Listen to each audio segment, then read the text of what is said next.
એક ગામમાં એક ખેડૂત રહેતો હતો. તેની પાસે જમીન તો હતી, પણ તેમાં ઉપજ સારી ન હતી. તેથી ખેડૂત હંમેશા હેરાન રહેતો હતો. એકવાર ગરમીના દિવસે ખેડૂત પોતાના ખેતરમાં એક ઝાડની શીતળ છાયામાં આરામ કરી રહ્યો હતો, પણ તેને ઊંઘ ન આવી રહી હતી. ત્યાં જ નજીકમાં તેને સાપનું એક બિલ દેખાયું. તેના ઉપર સાપ ફેણ ફેલાવીને બેઠો હતો. તેને જોઈને ખેડૂત વિચાર કરવા લાગ્યો કે હોય ન હોય આ મારા ક્ષેત્રનો દેવતા છે અને વર્ષોથી અહીં જ રહેતા હશે, પણ મેં કોઈ દિવસ આની પૂજા ન કરી હશે અને કદાચ આ જ કારણ હશે કે મારી જમીન પર કોઈ સારો પાક ન ઉગતો હતો. ખેડૂતે નક્કી કરી લીધું કે હું રોજ એ સાપની પૂજા કરીશ. આ વિચાર આવતા જ તે ઊભો થયો અને ઘરે જઈને એક વાટકો ભરીને દૂધ લઈ આવ્યો અને બિલની સામે જઈને કહ્યું, હે ક્ષેત્રપાલ, આજ સુધી મને તમારા વિશે ખબર નહોતી, એટલે હું ક્યારે કોઈ પૂજા અર્ચના નહીં કરી શક્યો. તમે મારા અપરાધ પર ક્ષમા કરીને મારા પર કૃપા કરજો અને મને ધન ધાન્યથી સમૃદ્ધ કરજો. આવી રીતના પ્રાર્થના કરીને તેણે પેલો દૂધનો વાડકો ત્યાં જ મૂકી દીધો અને પોતાના ઘરે પાછો જતો રહ્યો.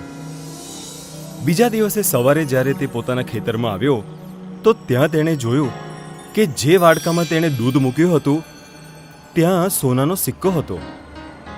તેને જોઈને તે ચોંકી ગયો. અરે, આ શું? સોનાનો સિક્કો? મારી તો કિસ્મત ખુલી ગઈ. અરે વાહ! આ રીતના તેને એ નાગ દેવતાનો આશીર્વાદ સમજીને તે સોનાના સિક્કાને રાખી લીધો. હવે તે રોજ પૂજા કરીને એક વાડકીમાં દૂધ મૂકી દેતો હતો અને બીજા દિવસે તેને એક સોનાનો સિક્કો મળી જતો હતો. થોડાક જ દિવસમાં તે ખેડૂત અમીર થઈ ગયો.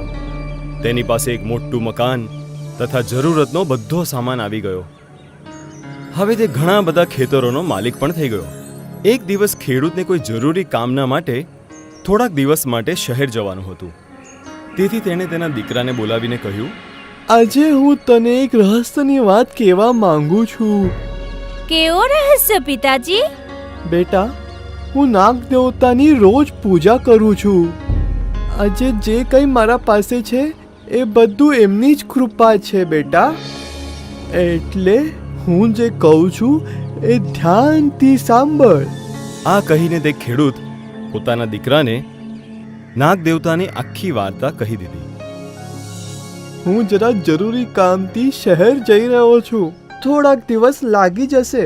મારા આવતા સુધી તું નાગ દેવતાને દૂધ જરૂર ચડાવજે. ચંગા પિતાજી. પોતાના દીકરાને આદેશ આપીને તે ત્યાંથી જતો રહ્યો. પિતાના કહ્યા પ્રમાણે શ્યામ સાપ માટે ત્યાં દૂધ મૂકી આવ્યો. બીજા દિવસે જ્યારે પાછો દૂધ મૂકવા ગયો તો તેણે જોયું કે ત્યાં એક સોનાનો સિક્કો મૂક્યો હતો.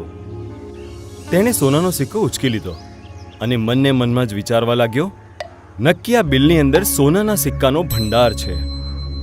મનમાં આ વિચાર આવતા જ તેણે નક્કી કર્યું કે બિલને ખોદીને બધી જ મુદ્રાઓ ત્યાંથી લઈ લેશે. પણ તેને સાપની બીક હતી.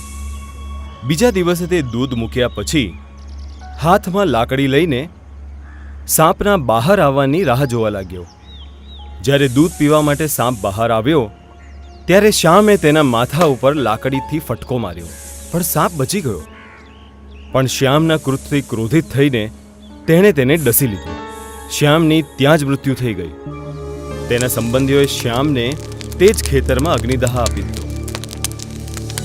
થોડાક દિવસ પછી જ્યારે ખેડૂત પાછો આવ્યો ત્યારે પોતાના દીકરાના મૃત્યુના સમાચારથી ઘણો દુઃખી થયો અને એને સાપ ઉપર પણ ઘણો ગુસ્સો આવ્યો. પણ સાપે તેને બધી સાચી વાત કરી દીધી. ત્યારે ખેડૂતે કહ્યું, હે ક્ષેત્રપાલ, હું મારા છોકરાના તરફથી માફી માંગુ છું. કૃપા કરીને મારા છોકરાને માફ કરી દો. આ રીતે ખેડૂતે સાપની ક્ષમા માંગીને વાડકામાં દૂધ મૂકીને જતો રહ્યો. શિક્ષા: લાલચથી પોતાનું જ નુકસાન થાય છે. અમારા યુટ્યુબ ચેનલને હમણાં જ સબસ્ક્રાઇબ કરો અને નવા વિડીયોઝ જોવા માટે બેલ આઇકોન જરૂર દબાવો. અમારા વિડીયોઝ પર કમેન્ટ જરૂર આપજો. વિડીયોને લાઈક કરીને આને આપણા મિત્રો સાથે શેર જરૂર કરજો.